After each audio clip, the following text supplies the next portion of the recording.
Hey guys, so welcome to my house where I have created a very Miss Allen space. As you might have noticed, I have duct taped a poster board to my wall, and I have my phone propped up with a tripod on my doorknob to record this video for you because I can't ever concentrate at school, and so it's easier for me to do this at home. So chances are that my kids are going to walk in the middle of this and think I'm crazy, so if that happens, just ignore it.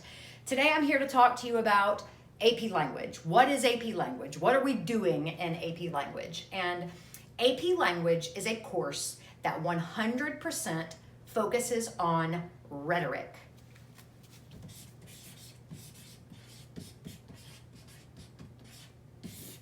Everything that we talk about in the class will be rhetoric. Rhetoric is persuasive discourse, otherwise known as argument.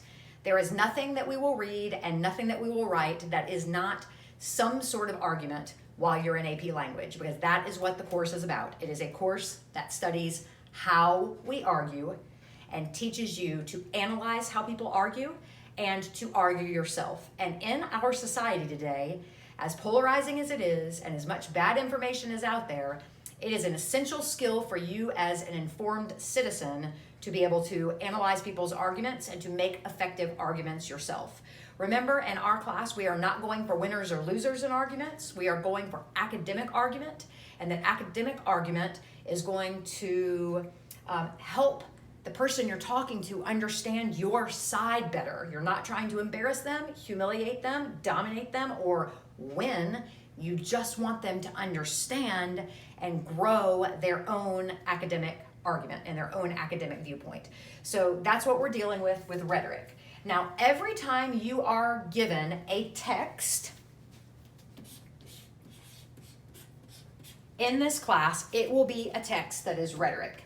And whenever you're given a text, it is going to be absolutely essential for you to do a quick thought exercise before you really get started on anything else.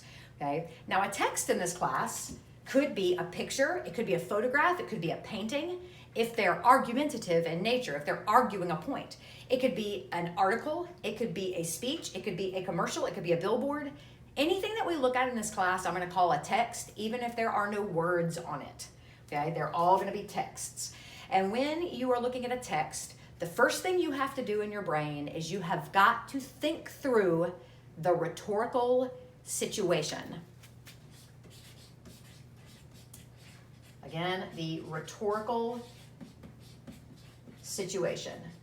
You do not need to take notes on this, okay? I am just talking this through the first time. On Friday, I'm going to review this with you again, and next week we're going to do a few more activities on it. Promise me when I tell you, you will not get through the first week of September without already knowing this, but it is key. Every argument you're faced with, even if I don't ask you to analyze it for this, you have to think through this before you can analyze the argument, or you're going to get it wrong. Luckily, I have an easy memory device that will help you remember the rhetorical situation, and it is PIMWAC. I know that's a nonsense word, but that's the word that we use. All right, so we have the rhetorical situation, which is PIMWAC.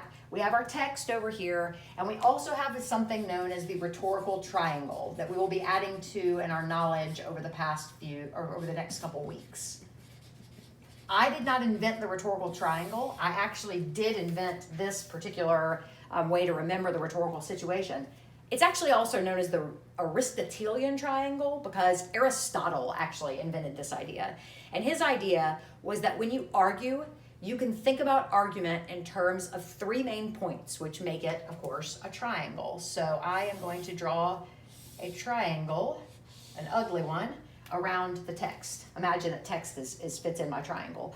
So whenever you're thinking about rhetoric and argument, you're always going to think about the rhetorical situation and the rhetorical triangle, which goes in the text. So I'm just going to go through this in order, even though I will let you know that I don't actually think about this in this order.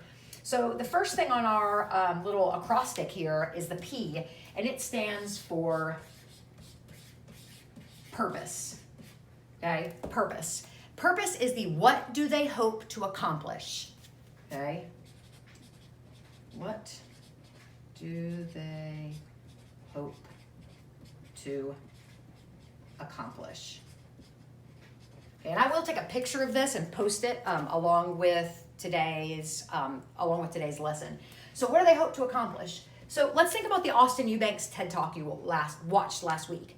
Austin Eubanks talked about opioids, and I think the purpose he hoped to accomplish was, first of all, to raise awareness about opioid addiction, and also to reach out to people who might be struggling with pain that they haven't dealt with, to try to convince them to deal with it. So he was both educating us about the dangers of opioids as well as reaching out to us to deal with pain in our own lives so that we don't end up in a bad situation. So purpose, what do they hope to accomplish? Why does the rhetoric even exist?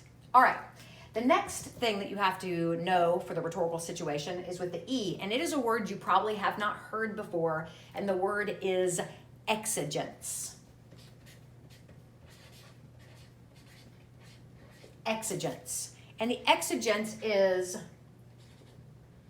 what occasion led to creation. What specific thing happened that caused this person to create this text? Okay, so with Austin Eubanks, okay, the exigence was that TED Talk came to Colorado, right? So he participated in it. So that TED Talk Colorado was the exigence. If you watched any of the speeches on the Democratic National Convention last week, for instance, we'll just go with Joe Biden's speech. His exigence isn't that he's running for president. His exigence would be the Democratic National Convention. If you watch Trump's speech this week at the Republican National Convention, same thing. The specific exigence, the specific occasion that the speech was created is the Democratic National Convention or the Republican National Convention. So you're going to always want to think about what specifically led to the creation of the text. Sometimes you'll know, you won't always know, sometimes it'll be more general, but you want to be as specific as you can on exigence. We need to know why it was created, because good speakers create their speech to fit the purpose. Notice in the Austin Eubanks TED Talk, at the beginning, he asked a bunch of questions about events that happened way before you were born. Right, that's because old people watch TED Talks, right? He was in a room full of old people, so he was speaking to those old people. Had he been in a high school gymnasium, he would have probably spoken differently because the exigence would be different, okay? All right, the next thing is the M, and M stands for message. And message is literally, what did he say? Or she, they, the person who's speaking. So Austin Eubanks basically told us about his own opioid addiction, explained to us the statistics and how Big Pharma had contributed to opioid addiction, right? And he challenged us to look at ourselves and anything we might not be dealing with. That's what he said. Don't get message confused with purpose. Message is what they say, purpose is what they're hoping to accomplish, right? So those are two different things. All right, the next thing that we have is the W, and it is writer. Writer could also be speaker, okay, or artist, depending on what the text is, but just remember writer, and that should help you translate that. So writer, who is actually talking? Now the writer, the speaker, actually has a place on Aristotle's rhetorical triangle, the Aristotelian triangle, and it goes up at the top. So we are always going to have speaker as the head point of our triangle. The speaker is the person who is creating the text, so that's why they're up at the top. So you want to know who spoke, and you always want to ask yourself, does this person have the authority to speak on this topic? So like for instance, right now, Miss Allen, me, I have the authority to speak on this topic because I have taken the AP Lang course twice myself, as far as the educator course. I've been certified to teach this course twice, and I've taught this course for 7 years now. So I am an expert on this course. So yes, I have the authority to talk to you about rhetoric and the rhetorical situation. Now, if I stood up here and I started telling you how to do a brain surgery, or if I came in here and started teaching you on this lovely poster board I have how to do calculus, I hope all of a sudden you would stop listening to me, right? The idea of thinking about who the speaker is and if they have the authority to speak is for you to be able to call out a speaker who needs to be quiet, right? That relative you have on Facebook that won't stop posting things that they know nothing about, them, for instance, right? We all have that relative who thinks they're an authority in like Palestinian, Palestinian relationships or something, and you know that you can't get good information from that person, right? So writer, and they go up at the top. The next part is A, and you might even have already guessed this. A stands for audience. And you know what this means. Who's listening?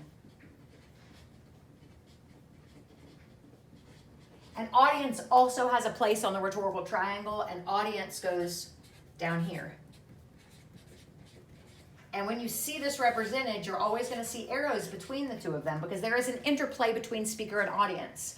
A good speaker crafts their text to fit their audience, right? If I talk to kindergartners about drugs, it's going to sound a lot different than if I talk to you about drugs. And that's going to sound a lot different than if I try to talk to my mid-70s parents about drugs, right? Because the audience matters. So the speaker and the audience play off of each other. The audience changes what the speaker says and how the speaker reacts, and the speaker considers the audience when writing a text if they're doing a good job, right? That's why Austin Eubanks began with questions for older people, because he knew his audience was sort of like old white people who go to TED Talks, right? So he crafted the argument for that specific audience.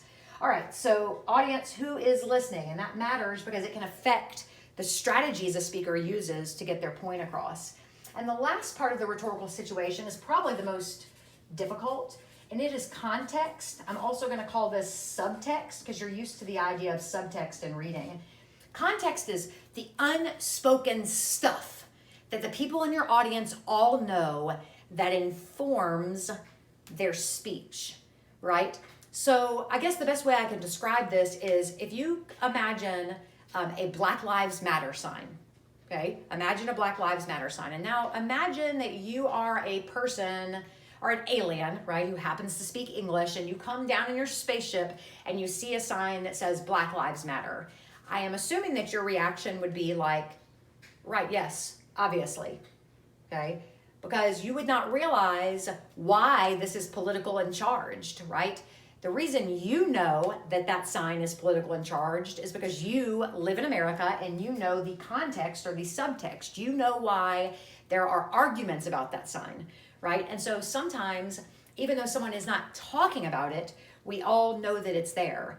Austin Eubanks talks about the Columbine shooting, but he does not spend a lot of time talking about other gun violence in our country and other gun violence in schools, but we're all thinking about it a little bit when he talks about Columbine, right? There are other things in the subtext. We know information about opioids and drugs. I know a lot about the war on drugs. So when I'm listening to him talk, even though he doesn't talk about the 80s war on drugs, I'm still thinking about it, right? And I'm thinking about the way crack was treated so differently than opioids are being treated right now. So context is all of that stuff that isn't being said, but that is still floating around in the audience's mind, okay? And it's important because it can shape something as well. When we go back to the Black Lives Matter sign, a lot of the context is why Mr. Karras and I, put on our sensitivity hats and mention that, because there's things that we can talk about that we know because of context are politically charged, even though maybe they shouldn't be, right? There's just things that have taken on a political nature, like masks, right? Masks for the coronavirus have become very political, which is interesting. So there's context that goes behind things. I think a lot of people in other countries don't understand why we've politicized masks so much, right, in this country, because that's not the case in every country. And in China and Japan, they wear masks almost all the time, right? So for them, that's just the thing that you do. Very different with the context in America. So that's all of the rhetorical situation. The last point on the triangle is actually subject. And guys, subject and message are a lot the same, right? And there are also arrows between speaker and subject, because the speaker is going to approach the subject in a way that's unique to him or her. And then the audience is going to interact with the subject in a way that is independent, right? So if you are in the audience and I'm talking about Black Lives Matter, you're going to respond one way or another based on your personal experiences with that. So you have the audience reacting to the subject and the subject being crafted for the audience. So once again, with rhetoric, you have all of this stuff at play, and you've got to get pretty good at thinking this stuff through right as soon as you read a text or look at a text. Okay, so just to go through it again, on the Aristotelian or rhetorical triangle, the text is in the middle of the triangle, speaker is up at top, interplaying with audience down here on the right, and subject over here on the left, and all of these work together to create a text. Over here we have the rhetorical situation. Every text you look at, you're going to say, what is the purpose? What do they hope to accomplish? Exigence, what occasion led to the creation of this text? Message, what did he say? What did the speaker say? What did the writer say? Okay, writer, speaker, artist, who said it? Okay, and of course, are they, oh no, what's the word? Are they credible? Right? Should we trust them? Do they have the authority to speak? Audience, who's listening, right? And context or the subtext that's going on behind the scenes. So this is the rhetorical situation that you're going to be working through today. I am going to post some notes over this so that you have them right in front of you. And of course, you'll have this video. But please take a moment to look through the next assignment where you will be analyzing and breaking the parts of the rhetorical situation down into a chart. We'll be doing this again on Friday, so it's going to be really, really important that you pay attention and that you learn this. If you have any questions, as always, feel free to email me at laurie.allen@barrow.k12.ga.us. Happy Monday!